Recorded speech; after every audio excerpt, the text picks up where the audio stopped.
महाराष्ट्र पहुंचे केंद्रीय गृह मंत्री अमित शाह। उद्धव ठाकरे एमवीए में खलबली। अमित शाह ने महायुति को एक सूत्र में बंधने के दिए संदेश। यूबीटी नेता संजय राउत बौखलाए, कहा अमित शाह मणिपुर जाएं, यहाँ क्यों आए हैं। नमस्कार दर्शकों, आप देख रहे हैं द न्यूज, आपके साथ मैं सृष्टि मिश्रा। गणेश चतुर्थी का उत्सव अब खत्म हो चुका है और महाराष्ट्र में अगले महीने चुनाव के तारीखों का ऐलान होगा और यह संभवतः होने वाला है, क्योंकि महाराष्ट्र में तारीखों का ऐलान जो है वो नहीं हो रहा था इस उत्सव के कारण, लेकिन अब होने वाला है। और इसी बीच महायुति को एक सूत्र में बांधने और एक मजबूत संदेश देने के लिए केंद्रीय गृह मंत्री अमित शाह महाराष्ट्र पहुंचे।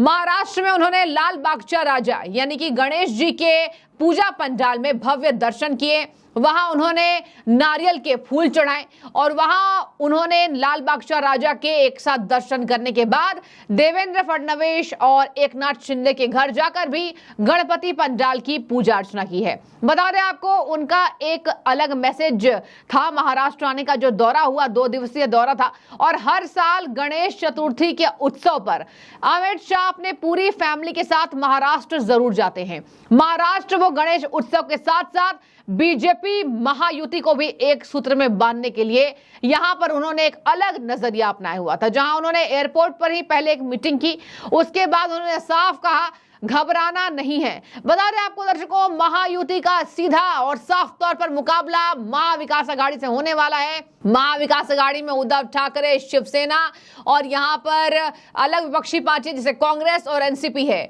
और यही बातचीत करें महायुति में बीजेपी, शिवसेना, अजित पवार की पार्टी है। अब ऐसे में मुकाबला इसलिए कड़ा है क्योंकि लोकसभा चुनाव में महायुति को झटका मिला था। अमित शाह ने साफ कहा कि जिन जिन सीटों पर अच्छा प्रदर्शन नहीं हो पाया था उन सीटों पर हम उम्मीदवार इस बार एक अलग तरीके से पेश करेंगे और इस बार आप बिल्कुल ना घबराएं। महाविकास आघाड़ी के नेता अगर गलत नैरेटिव चलाने की कोशिश कर रहे हैं उससे भी अपने आप को बाहर निकालने की पूरी कोशिश करें। अमित शाह ने साफ कहा कि यहां महाविकास आघाड़ी के द्वारा फैलाए जा रहे भ्रम पर बिल्कुल ध्यान ना दें। दर्शकों आपको बता दें, महायुति को एक सूत्र बांधने के लिए अमित शाह ने पुरजोर कोशिश की और कहा साफ तौर पर कि आप लोगों के सामने यानी जनता के सामने सीधे साफ तौर पर महायुति का एक सूत्र का तगड़ा संदेश लेकर जाए। इससे क्या होता है, जनता को एक विश्वास होता है कि देखिए जो गठबंधन है वो बड़ा ही पॉजिटिव है और जो गठबंधन है इसमें शक्ति है और अगर हम वोट देंगे तो हमारे वोट शेयर नहीं बटेंगे। बता दें आपको, संजय राउत बौखलाए और अमित शाह के दौरे से संजय राउत को बहुत ज्यादा दिक्कत हुई है। संजय राउत ने कहा अमित शाह मणिपुर क्यों नहीं जा रहे हैं, मणिपुर में अमित शाह की ज्यादा जरूरत है। एक बार आपको ले चलेंगे संजय राउत के बयान पर कि संजय राउत ने महाराष्ट्र पहुंचे अमित शाह पर कैसे तीखा कटाक्ष किया है और फिर इनके बदतमीज नेता जितेंद्र आहवाट के बयान भी सुनाएंगे, कैसे उन्होंने महाराष्ट्र में अमित शाह का अपमान किया है। अमित शाह जी देश के गृह मंत्री है। अमित शाह जी भारतीय जनता पार्टी के नेता है। अमित शाह जी सब कुछ है। लालबाग को हमेशा आते हैं, पूरे देश से लोग आते हैं लालबाग का राजा का दर्शन करने के लिए। आना भी चाहिए, लेकिन जिस तरह से लालबाग के राजा के बारे में उनकी संपत्ति बढ़ रही है। अभी परसों देखा मैंने, एक उद्योगपति ने 17 करोड़ का सोने का मुकुट दिया। उससे भगवान की प्रतिष्ठा नहीं बढ़ती। श्रद्धालु जो आते हैं, श्रद्धा होती है लाखों की, उसके वजह से भगवान होता है। कोई सोना दे, कोई पैसा दे, कोई चांदी दे, कोई और कुछ दे, वो भगवान नहीं होता है, वो प्रतिष्ठा नहीं। लेकिन लोग श्रद्धा से ये सब करते हैं। आपने देखा होगा लालबाग का राजा जो है वो मुंबई की शान और प्रतिष्ठा है। मुंबई की शान और प्रतिष्ठा में जो बातें हमने देखी है वो सब गुजरात में लेकर चले गए अमित शाह जी और मोदी जी। उद्योग, व्यापार, संस्थाएं जैसे इंटरनेशनल फाइनेंस सेंटर हो या और कुछ हो, हमारी ज़मीन, लैंड, सब कुछ गुजरात में लेके जा रहे हैं, क्योंकि ये मुंबई की प्रतिष्ठा और वैभव की निशानी है। तो इस बार जब अमित शाह जी वहाँ आए तो लोगों को डर लगा कि क्या ये हमारा लालबाग का राजा का भी उत्सव, लालबाग के राजा गुजरात पे तो नहीं लेके जाएंगे, ये कुछ भी कर सकते हैं। इतना ही मैंने कहा, लालबाग का राजा मुंबई महाराष्ट्र की शान और प्रतिष्ठा है। हमसे कोई उनसे नाता है, गहरा श्रद्धा का नाता है। हमसे कोई भी ये नाता नहीं तोड़ सकता, लेकिन बीजेपी का व्यापार मंडल जो है वो कुछ भी कर सकता है, यही मैंने कहा। अभी देखो, कल आकर अमित शाह जी ने क्या कहा, ये बॉम्बे का मुंबई करने में मेरा क्या है, मोटा भाई का मोटा हाथ है। हम तो हंस रहे हैं। मुंबई समाचार जो अखबार है 150 साल पुराना है, मुंबई समाचार, यानी मुंबई है ये। और उस वक्त बाला साहब ठाकरे जी ने बॉम्बे का मुंबई करने का जो आंदोलन किया था, पार्टी शरद पवार की थी, चिन्ह शरद पवार का था। सब जगह मैनेज करके तुमने वो चिन्ह और पार्टी छीन दी उसके हाथ से। आज भी उसको दुख होता होगा ना। आखिर में राजनीति के जीवन में अपने अस्तित्व पे ही तलवार चलाने वाले आदमी को आदमी कभी माफ नहीं करता है।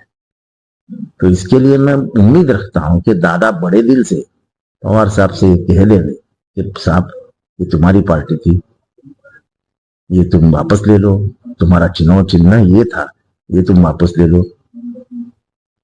मैं मेरी ताकत पे मेरी पार्टी बनाऊंगा और मेरी पार्टी लेके मैं महाराष्ट्र की जनता के सामने जाऊंगा। अच्छा, अच्छी बात है, अच्छी बात है, कोई बुरी बात थोड़ी है। वो कब बंबई आए थे, तब वो कहाँ थे, इसका भी आता पता मिल जाएगा। तो देखिए, ये दोनों नेता हैं। संजय राउत के तो क्या कहने, जो भी नेता जाएगा महाराष्ट्र बीजेपी का हो और शिवसेना एकनाथ शिंदे का हो, अजित पवार गैंग का हो, इनको एक निशाना साधना है और पूरी जिम्मेदारी उद्धव ठाकरे ने संजय राउत के कंधे पर दे दी है। संजय राउत एक बड़े नेता हैं, बयानबाजी में तेज रहते हैं। उनके अलावा कोई आप देखे होंगे कोई और अन्य नेता नहीं है जो इतना तगड़ा बयान राजनीतिक गलियारे में आके दे। बता दें आपको, शरद पवार की अलग ठनी है, कांग्रेस की अलग ठनी है उद्धव ठाकरे से। ऐसे में बीजेपी पूरी कोशिश कर रही है कि इसका फायदा उठाया जा सके। बता दें आपको, महाराष्ट्र चुनाव इसलिए भी अहम है, एकनाथ शिंदे की आन बान शान की बात है। मुख्यमंत्री वापस बनेंगे क्या, और अगर मुख्यमंत्री बनेंगे तो कितनी मुश्किल से महायुति को महाविकास आघाड़ी के सामने अपना मुकाबला पेश कराना है। बता दें आपको, शरद पवार ने साफ उद्धव ठाकरे को झटका देते हुए कहा था कि हम अभी सीएम फेस का ऐलान नहीं करेंगे। इस पर भी हम नहीं जाएंगे कि जो ज्यादा सीटें पार्टी जीतेंगी उसका मुख्यमंत्री होगा। उद्धव ठाकरे अंदरूनी से ये बात जानते हैं, अंतर्मन से, कि कहीं ना कहीं उन्हें मुख्यमंत्री बनना है। अगर वो उम्मीदवार नहीं होंगे तो एक बड़ा झटका उनको लगेगा। और यही वजह है कि अपने पार्टी के नेताओं के द्वारा उद्धव ठाकरे ये बुलवाने के लिए मजबूर हैं कि हमारा चेहरा कैसा हो, उद्धव ठाकरे जैसा हो। यही वजह है कि कांग्रेस ने झटका दिया, राहुल गांधी के कार्यक्रम में नहीं पहुंचे।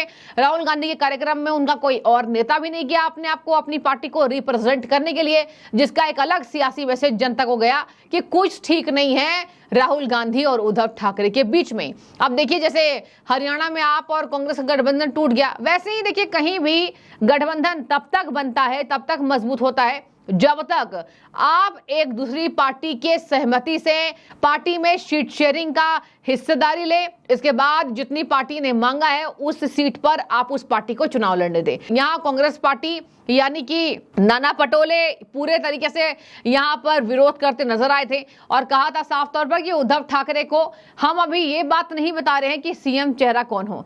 तो देखिए, कहीं ना कहीं महाराष्ट्र में महाविकास आघाड़ी के बीच में कुछ ठीक नहीं है और महाराष्ट्र में अब जल्द ही चुनाव का ऐलान होने वाला है। ऐसे में महायुति पूरी तरीके से जुट गई है। अमित शाह के जाने से एक बड़ा सियासी संदेश इसलिए भी है क्योंकि देखिए, अमित शाह वो नेता हैं, बीजेपी के चाणक्य इसलिए कहे जाते हैं, जहां भी थोड़ी भी खामियां होती हैं और पार्टी में टूट होती है, वहां अमित शाह बहुत बखूबी तरीके से अपनी जिम्मेदारी को निभाते हैं। इसी वजह से महाराष्ट्र जाना उनका बहुत एक बड़ा शुभ संकेत माना जा रहा है और कहा जा रहा है कि महायुति में जो अंदरूनी कला हुई थी उसको भी ठीक करके आए हैं। यहाँ पर देश के गृह मंत्री अमित शाह। अब इसमें देखने वाली बात होगी, संजय राउत के आपने बयान सुने, कैसे बेतुके बातें कर रहे हैं। लाल बागचा राजा मुंबई का राजा है, मुंबई में ये बीजेपी ना बोले कि हमने ही तो कराया था, हमने इसकी शुरुआत कराई थी। मतलब गणेश चतुर्थी पर भी राजनीति करने से बाज ना आए संजय राउत। और क्या कह रहे हैं आपने सुना कि महाराष्ट्र क्यों आए हैं, मतलब आपका महाराष्ट्र है क्या? संजय राउत से जनता सवाल पूछेगी, आपका महाराष्ट्र तो नहीं है, यहाँ महाराष्ट्र सबका है। अमित शाह देश के गृह मंत्री हैं, वह स्वच्छंद है कि वह जहां भी चुनाव हो वहां वो जा सकते हैं, आपसे पूछकर तो नहीं जाएंगे।